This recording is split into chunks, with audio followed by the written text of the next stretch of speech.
Jackson County Library Services acknowledges that its libraries are located within the traditional lands of the Shasta, Takelma, and Latgawa people, whose descendants are now identified as members of the Confederated Tribes of Siletz Indians and Confederated Tribes of Grand Ronde, as well as of the Cow Creek Band of Umpqua Tribe of Indians and the Modoc Nation, who were forced to relocate to Oklahoma. We take this moment to recognize the Indigenous people whose traditional lands are where residents of Jackson County live today. JCLS is committed to fostering understanding, deep respect, and honor for Indigenous people, and we encourage you to learn more about the land you reside on.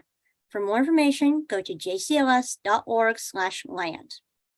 The views and opinions expressed in this program are those of the presenter and do not necessarily reflect the official policy or position of Jackson County Library Services. And now to present our presenter, we have Amy. Hello, thank you all for coming today. I'm Amy Blossom. I'm part of the committee that puts on Windows in Time Talks, which we've been doing for 13 years, I think. So today, I have a few announcements and then I'll do the introduction, and you might recognize that this is not Jerry. I'll explain that in a moment. The Southern Oregon Historical Society invites you to a presentation this Friday, October 7th at 11 a.m. here in the Medford Central Library. Michael Hanley IV, historian, artist, author, and rancher, will share fascinating reminiscences and stories of the Oregon West. A resident of Jordan Valley, Michael has written several historical books, including his 1999 Journal of Michael F. Hanley IV, serving as wagon master on the 150th anniversary of the Applegate Trail. As for today's talk, I'm sorry to announce that Jerry Halenga, who was scheduled to speak today on the Butte Falls Railroad, is sick and will be rescheduled at a later date. We wish him a speedy recovery. We are very fortunate to have another railroad expert in his place. Larry Mullally will speak on how the railroad coming to Southern Oregon paved the way for the Golden Spike. It is the remarkable story of the stagecoach king who in the late 1860s laid the foundations of Oregon's railroad system, a plan that, if successful, would have changed the face of Southern Oregon as we know it today. Larry Mullally is the author of books and articles about the Southern Pacific Railroad and a regular contributor to the Southern Oregon Historical Society Quarterly. His articles are so interesting and so varied. He is retired from a long career in education and currently volunteers for several Southern Oregon nonprofits. And along with his wife, Alice, librarian Carrie Tannehill, and myself, we form the committee that puts the Window in Time History Series together. So we welcome you and we welcome Larry. Thank you so much.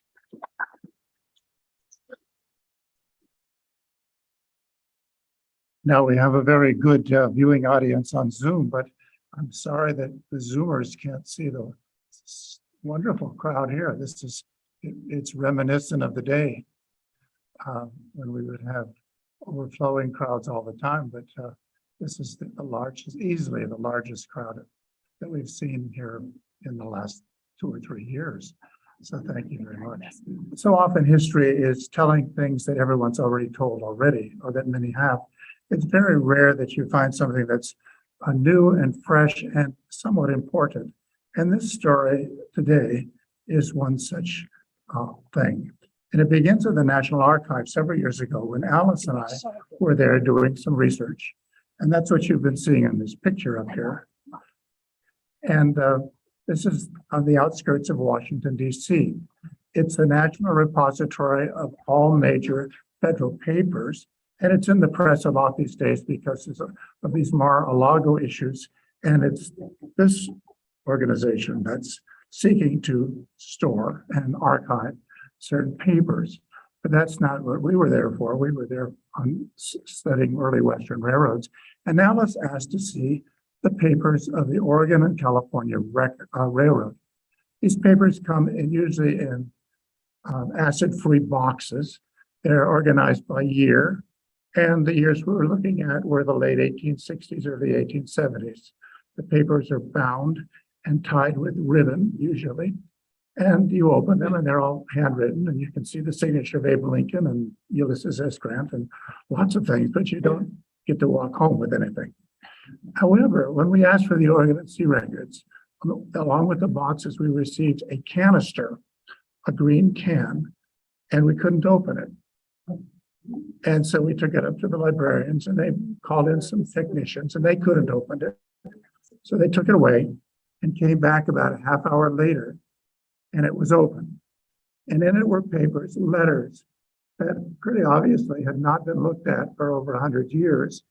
And they form the gist of what we're talking about today, which is the remarkable story of the great railroad king of early Oregon. So our topic today, take it one slide further, the Ashland Golden Spike. The railroad comes to Oregon. This all leads up to the Golden Spike, but it's coming from the Oregon side of the coin. And usually you only hear about how it came up from California. So this is the rest of the story. It's also unusual in that the Oregon side of the story was completed more than a decade before the southern side had any effect. So it's the early building of the railroad down this way, which formed half of the great Golden Spike ceremony in 1887. On December 16th, 1867, a special 4-car train left the East Portland station, filled with state dignitaries. It was on its way to Ashland, Oregon, for the pounding of the final spike that would link Oregon to California by rail. 3 miles south into its journey, the train passed the place where the first shovelful of earth on Oregon's line to California had been turned over in 1867, 20 years earlier.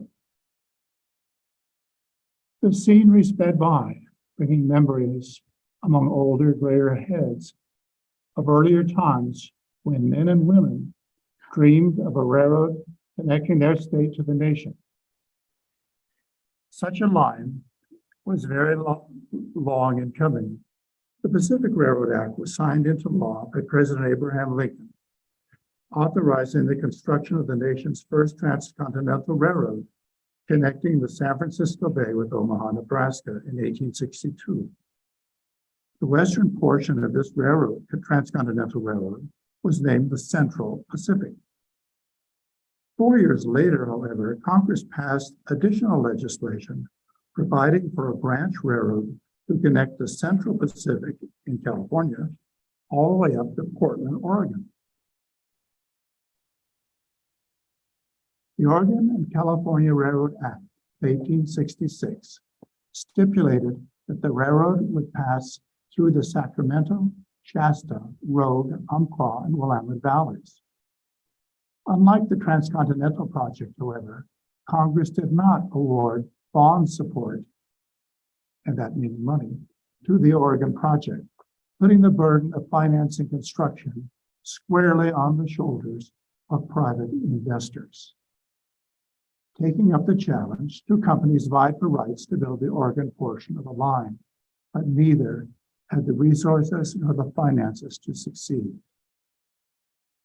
So things stood until late 1868, when a man named Ben Holliday entered the picture.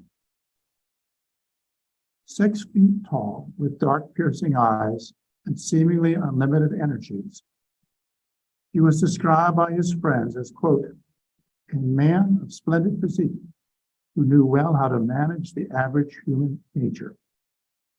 He was known for his fierce temper, and a critic characterized him as, quote, coarse, pretentious, boastful, false, and cunning. But he was among the greatest promoters that the West had ever known.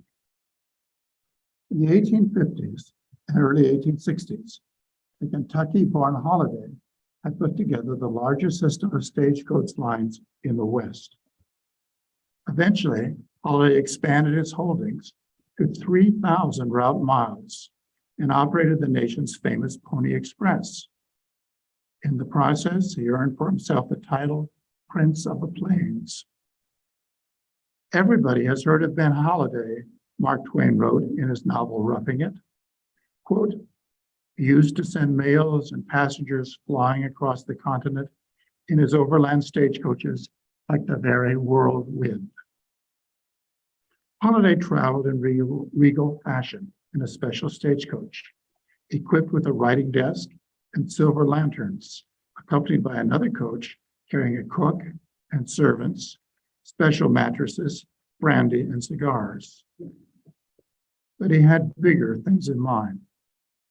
Foreseeing the demise of the stagecoach trade, he sold his entire enterprise to Wells, Fargo and Company in November 1866 for $1.5 million, and had already begun acquiring the West Coast leading shipping company. Holiday's shipping firm, the Northern Transportation Company, soon dominated coastal trade from San Francisco along the Pacific to points as far away as Sitka, Alaska, and Mazatlan, Mexico, and actively sought mail contracts between West Coast Australia and New Zealand. In his new role as shipping magnate, Holiday's extravagance was remarkable. Accustomed to wearing expensive jewelry and velvet coats, he drank and gambled, maintaining a 6-story, 84-room mansion near New York City, a mistress in Portland, and a main business office in San Francisco. He was therefore a very big fish for such a small pond as Oregon. But he was also a shrewd businessman with a reputation for succeeding. In the fall of 1868, Holiday established himself in Portland, and within a year and a half had sewn up the state. He bought sheriffs and legislators, built warehouses, purchased real estate, and acquired control of shipping on the Willamette River. Along the way, he combined the two competing railroad companies into one, bought off stockholders, fought off court challenges, and incorporated a new entity named the Oregon and California, or as we still know it today, the O&C Railroad. That Holiday would risk his fortune to build a railroad to an undeveloped and underpopulated state, Oregon had only 90,000 people at the time, was remarkable. Apart from the Sacramento-based Central Pacific of California, no large railroad company had ever succeeded in the far west. But even more surprising was the breadth of Holiday's vision, a plan that went beyond the state boundaries of Oregon to the distant states of the German Empire. On April 1st, 1870, 2 weeks after Holiday's Oregon and California Railroad was incorporated, a $6 million bond issue was floated in the South German cities of Frankfurt, Stuttgart, Heidelberg, and Fürth. Germans had been reading travel literature and romances about the American frontier since the early 1850s. And their fascination with the mythical Far West was a key element in Holiday's calculations. Europeans saw Oregon as a new Garden of Eden, a land rich in natural resources and lush forests. Oregon investment was made even more attractive by the remarkably generous terms that Holiday offered for his railroad stocks and bonds. His bonds, sold in denominations as low as $100, could be bought with German banknotes at 70 cents to the dollar. They promised an annual return of 7% per year and full repayment of the principal in only 20 years, all in gold coin.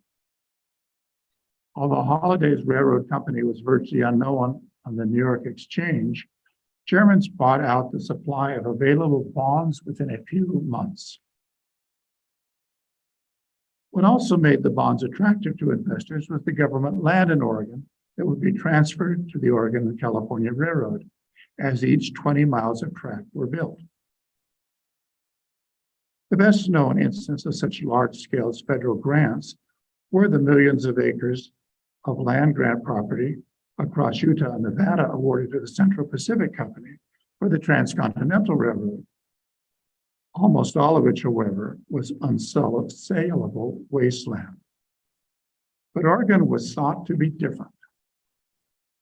Holiday circulated brochures and advertisements across southern Germany that described the state's valleys to be opened by his railroad as, quote, the most fruitful in the world. In June 1871, it was announced that Holiday had established an office in Frankfurt, Germany, to promote immigration.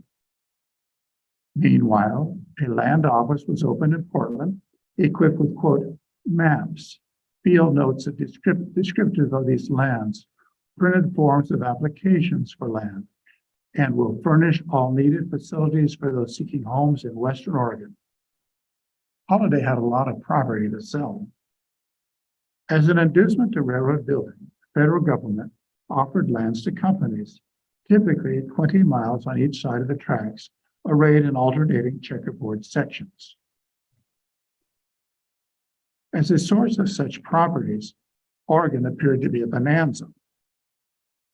Holiday's railroad, when completed, would be entitled to over 4 million acres of Oregon land spread across 15 Oregon counties. Aided by such incentives, fortune smiled on the great venture. In 1870, Holiday managed to complete the sale of his first series of bonds just before the Franco-Prussian War broke out in July of that same year. The conflict shut down all German foreign investment for the next 12 months, but the railroad company had the money in hand, and Holiday was able to meet his payrolls and acquire locomotives, cars, and supplies needed to advance the effort. Construction was completed to Eugene City in late 1871 and reached Oakland, Oregon 1 year later. The work took place on a scale never before seen in Oregon. Quote, we touched the advance of Holiday's railroad army, a traveler wrote. Farther on, we passed a town of tents. Thousands of men, it seems, and mostly Chinamen, are at work, like beavers, sweeping away the great fir forest that shuts out the sun the whole year through. The former Prince of the Plains had now become a source of endless fascination to Oregonians.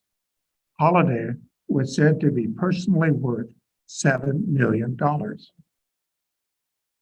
was also said that flocks of sheep and a herd of buffalo roamed his 1,000-acre New York estate, and that his wife spent part of every year in Paris.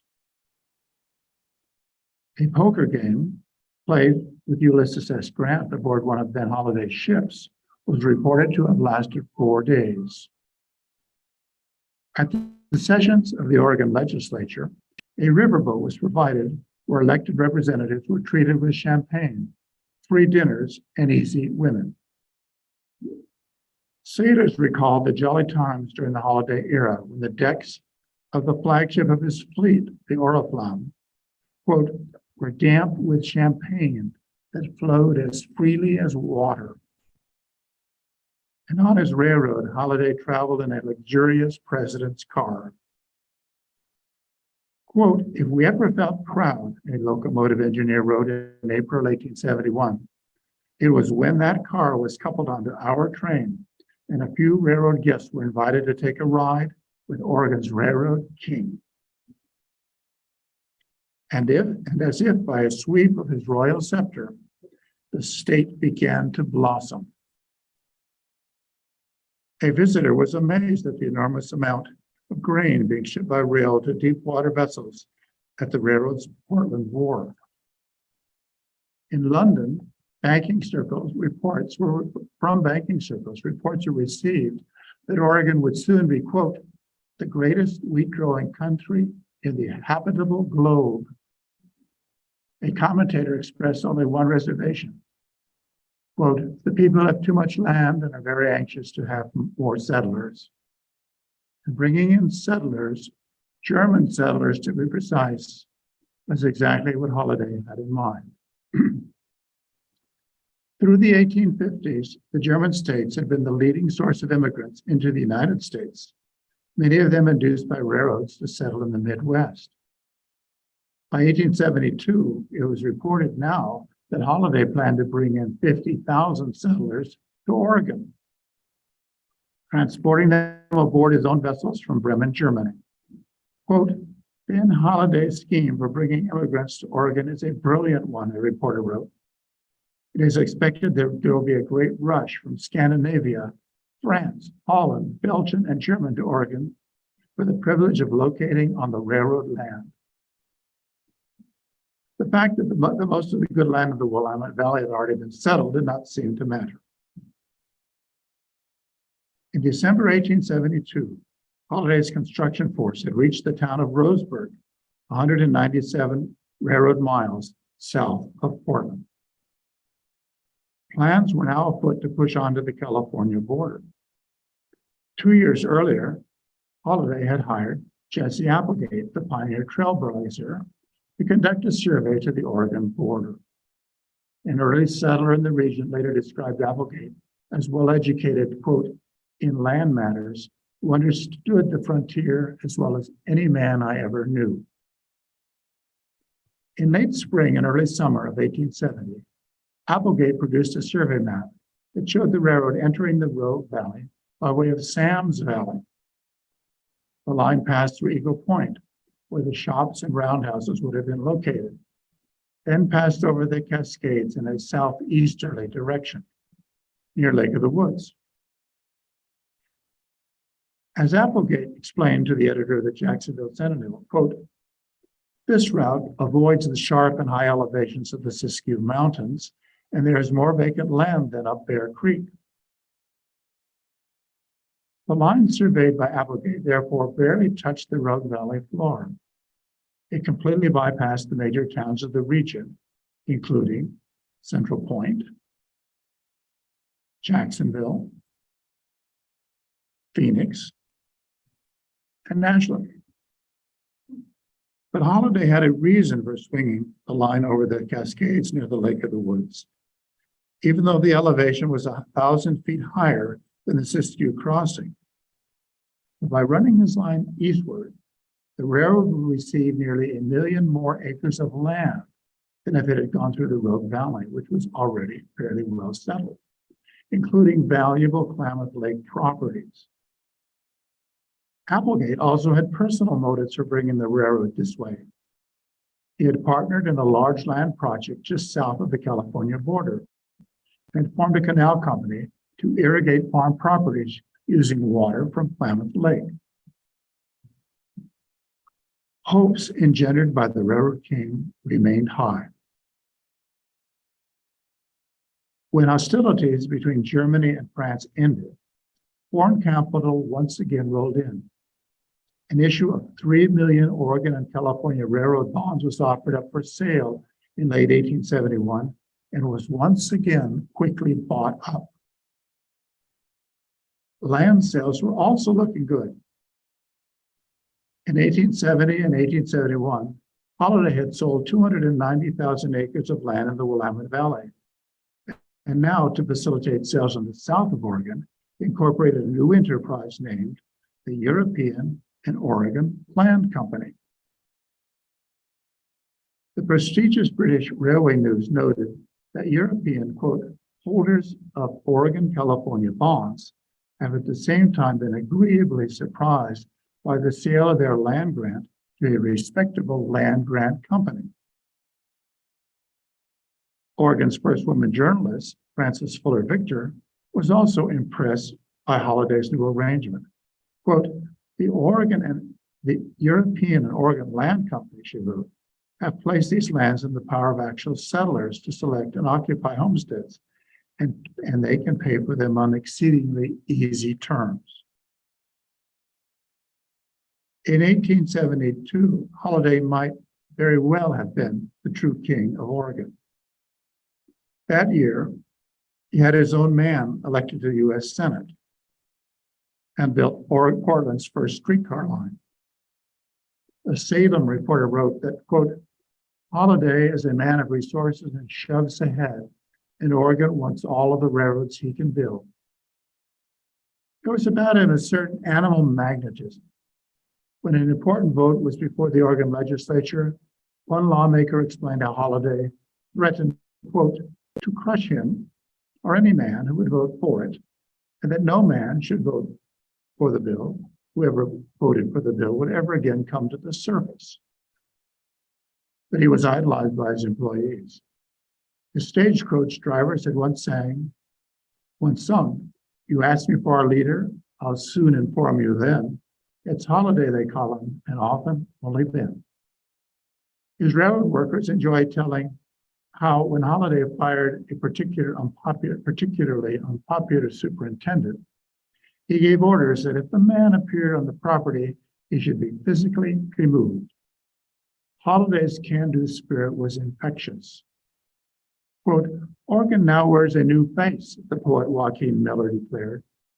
Holiday has galvanized her into real life vigor and energy that will last. I announce him one of the finest types of manhood the West can boast of.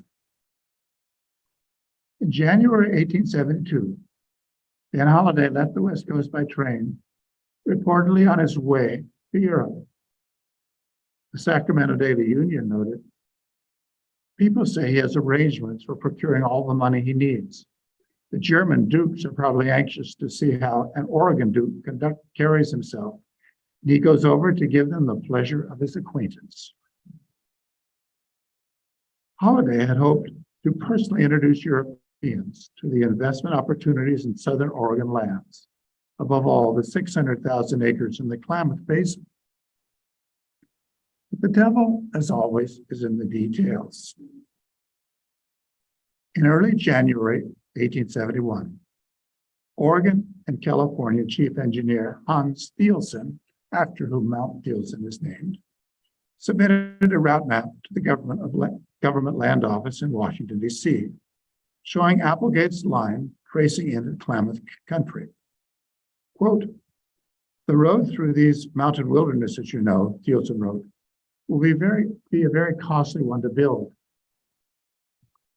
And I speak nothing but the plainest truth in saying that if these lands are not saved for us, that neither we nor anybody else ever can or ever will finish this railroad." Under the heading of his land company, Holiday had published a magnificent 40-page land prospectus that was now ready for publication. Bearing the signature of the governor of Oregon, written by the former U.S. Commissioner of Lands of the Interior Department in Washington, backed by the Attorney General of the United States, and Holiday's personal connections with President Grant, a land project seemed a sure thing. It also enjoyed the endorsement of prestigious members of the San Francisco, London, and Frankfurt banking community. But in the process of pushing his project ahead, Holiday found himself now entangled with a no-nonsense Sacramento, California company, whose leaders were truly the big dogs of Western railroading. Leland Stanford, Collis B. Huntington, and Mark Hopkins, referring to themselves as, quote, "the associates." These three men, together with Edwin and Charles Crocker, had completed the Transcontinental Railroad from Sacramento to Utah in May 1869. That same year, the last spike was pounded into place at Promontory Point in Utah. The associates had acquired the rights of the California portion of the line up to the Oregon border, of the line to Portland up to the Oregon border. In 1870, the Central Pacific Railroad had surveyed this portion of their route to Oregon through the Northern California Shasta Valley. Working with three survey parties, the railroad engineers had carefully explored the region and selected a route, leading to within 6 miles of the Oregon border. The Central Pacific had dutifully recorded this route with the Government Land Office in Washington almost 2 years ahead of Thielsen's ONC filing of the route into the Klamath area. Since then, the associates had been closely watching Holliday's moves. And almost as soon as Tilson's map had been received in Washington, a copy of this map was traced by a Central Pacific inside informer and sent to Sacramento.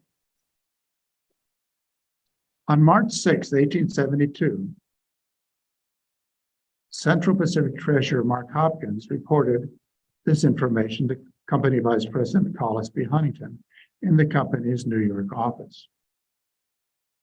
You will see, Hopkins wrote, by comparing Holliday's line with our own located line, that the two are from 40 to 50 miles apart from each other, his being eastward of ours. Referring to the Oregon and California Act from Congress of 1866, Hopkins went on, the law locates the line through the Shasta Valley. And though it is a practical line for us to go out of Shasta Valley by an angle to the right to reach Klamath Lakes, still it is not near as cheap or as good a line for us.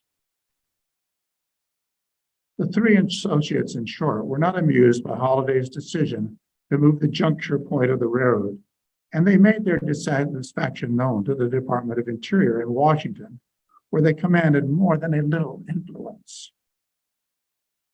With the Central Pacific now on record as against Holliday's Klamath scheme, Holliday was forced to cancel his trip to Europe and concentrate instead on winning the support of the beetle-browed Secretary of Interior, Columbus Delano.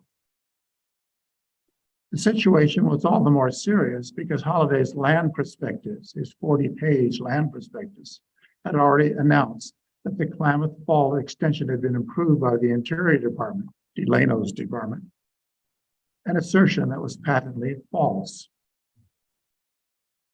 On March 9, 1872, Secretary of Interior Delano wrote Holliday declaring that the line did not follow the Rogue Valley route stipulated by Congress, but deviated 57 miles to the east. In reply, 2 weeks later, Holliday argued the land should be withdrawn based on the best route to the border for both lines. On April 11th, Holliday followed this up with a hand-drawn watercolored map showing that the Interior Department had permitted the Central Pacific Railroad of California a much broader route change when it allowed that company to build by way of Promontory, Utah, rather than south around the end of Salt Lake. In an accompanying letter, he again requested withdrawal of the land on the ONC line into the Klamath Basin, arguing, quote, the first railroad to reach the California-Oregon border has the right to build where they wish, as long as the two lines respectively build to the Rogue and Shasta valleys. The judgment of the Interior Department, however, remained firm. No lands would be awarded the Oregon and California south of Roseburg unless the line of the route was revised to run through the Rogue Valley by way of Ashland. Stalling for time, Holliday refused to submit a revised route map. But time was not working in his favor. Other unanticipated events were causing damage to his Oregon enterprise. In early 1870, a small group of Native Americans had left the Klamath Indian Reservation and established themselves along the projected route of Holliday's railroad near the California border. And on July 6, 1872, this erupted into full-fledged hostilities in what became known as the Modoc War, in which 53 Native American warriors pitted themselves against 600 soldiers of the United States Army. News of the conflict filled European minds with the image of Southern Oregon as a flaming frontier. The result was that property sales in Germany by the European and California Land Company virtually ceased. Quote, Penn Holliday was to bring 50,000 Germans and Netherlanders here, an Oregon correspondent wrote, but they were farther off than anybody imagined, and even Ben's prodigious promises won't fetch them with all his steamships to aid his suggestions. That year, land-grant railroads were also pummeled from another direction. On September 4th, 1872, the New York Sun published an expose under the heading of, quote, "Kings of Fraud, Colossal Bribery, How Men Get Fortunes." The days that followed, the world was spellbound by stories of embellishment connected with the construction of the original transcontinental railroad from Sacramento to Omaha. Although Holiday was not part of this affair, his reputation and that of railroad promoters in general had been tarnished. The value of railroad securities plummeted. As late as June 1872, Oregon and California railroad bonds still maintained their original asking price of 70 cents to the dollar. But shortly after New Year's, 1873, the worth of the O&C bonds fell to 45 and a month later to 40. But the railroad continued to run and Holiday pressed on. Quote, "Ben Holiday is as gray as a badger, but he has the celerity and grace and movement of a quarter horse," a reporter wrote. Indeed, his clear, firm signature at this time reflects a man fully in control of his destiny. But things were not what they appeared. In early January 1873, Holiday again went to Washington, where he joined forces with his newly elected Oregon Senator, John Mitchell, a man who had served as Holiday's railroad lawyer prior to becoming senator.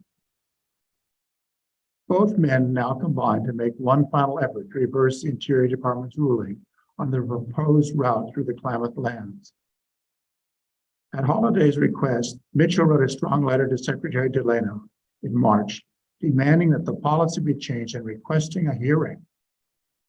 The contents of the letter, unusual for its peremptory tone, were quickly reported to the Central Pacific Vice President Collis B. Huntington, who now weighed in with a letter of his own outlining the Central Pacific's opposition. The laws and maps were then re-examined at the Interior Department. Observing the process and aiding the commentary was the Central Pacific's land agent, John Bloss, himself a former employee of that department and very well connected, who reported, "This matter is well understood in the General Land Office, also by the land clerk in the Secretary of Interior's office, for whom I have consulted." A short time later, the news was made public that Holiday's petition for the Klamath line change had been definitively rejected.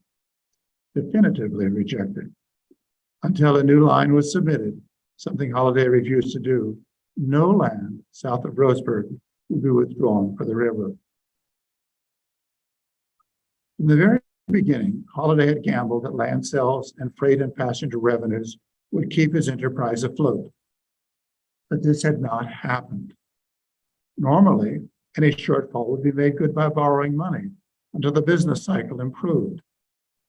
But during that pivotal year of 1873, both the East Coast and European money markets had all but shut down, making it impossible to borrow dollars needed to carry on the railroad's floating debt.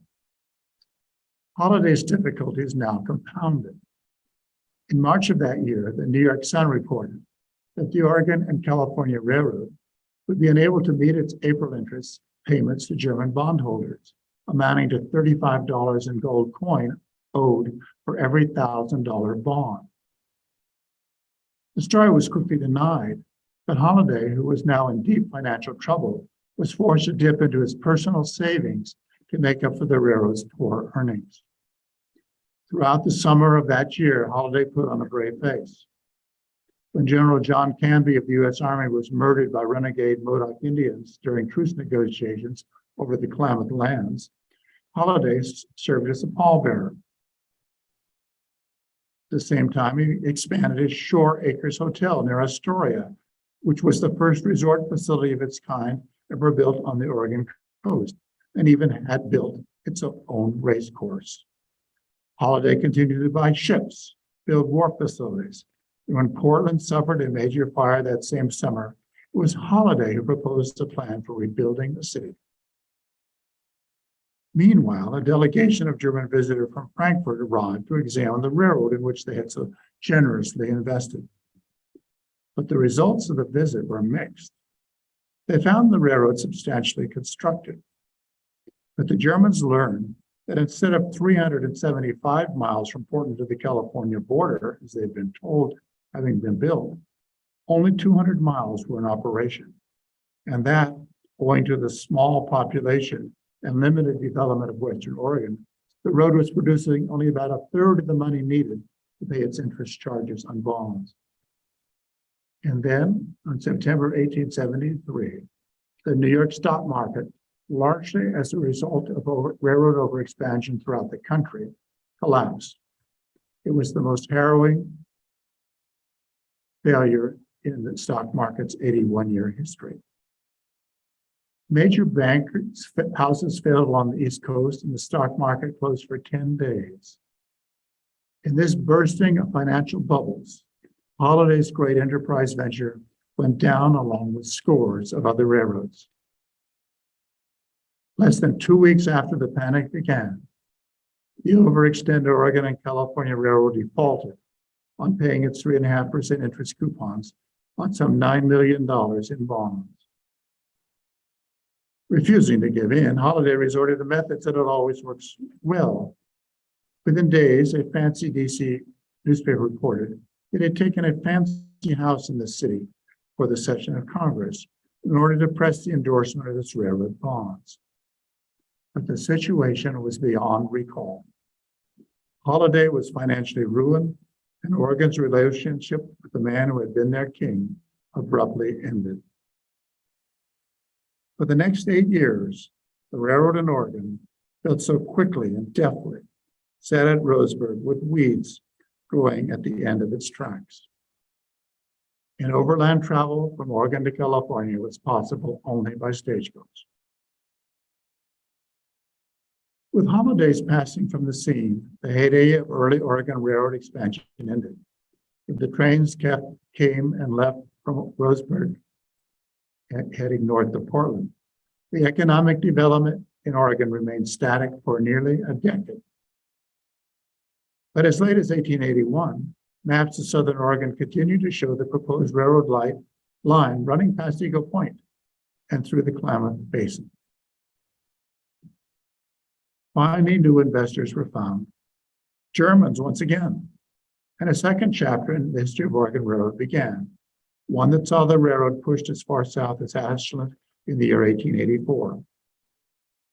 But 5 more years passed until the Southern Pacific Company, now led by Stanford, Huntington, and Charles Crocker, the associates from California. After having bought out Holiday's former Oregon and California, finally ran their tracks across the escarpment of the Siskiyous and into the Rogue Valley from the south. And so it was that just before dawn, December 17th, 1887, almost 135 years ago, the special train from Portland made its way southward. Having followed the line through Cow Creek that Holiday's engineers had first surveyed 16 years earlier, the cars passed through the town of Glendale. But here the tracks went south on a line differing from that originally laid out by Applegate for Holiday, along a route shown in dashes on the map, and that is the railroad route that we still have today. The train passed through the towns of Grants Pass, Gold Hill, Central Point, the newly created railroad town of Medford, through Phoenix and Talent, and finally arrived at Ashland at 10:30 in the morning. Here it was greeted by a cornet band and a crowd of well-wishers, who waited through the foggy, cold afternoon for the train bearing a California delegation to arrive over the Siskiyous from the south. At 4:30 that afternoon, when darkness had already settled, the headlights of a second engine bearing the contingent of Californians finally came into view on the mountainside. Once again, the Ashland Cornet Band struck up a march, and the crowd cheered, and a short time later, the ceremony began. The same golden spike that had been once used in California that connect the northern and southern parts of the state in 1876 was held up for all to see by Charles Crocker, Southern Pacific Vice President, and quickly tapped into place in a pre-drilled hole. Speeches followed. To be better seen, speakers stood atop a table that had been set on the ceremonial platform and read by lantern light. And that evening, Ashland basked in the glow of Chinese lanterns and candles shone in the windows of houses and businesses, and bonfires were lit on the ridges of the hills above Ashland. But the celebration had gone far beyond the town. Electrical impulses sent by telegraph wired to the nation recorded in real time each tap of the spike, causing in turn church bells to be rung in all the major cities of the West. It was a momentous occasion then and remains so today.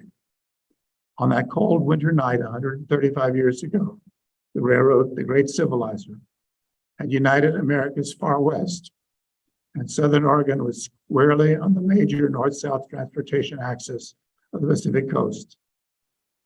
Jackson County would never be the same again. But of the contribution of Ben Holiday, the man who had brought the railroad through much of Oregon, and who had died in Portland only 4 months before the golden spike was put in place, not a single word was said. The end. Thank you.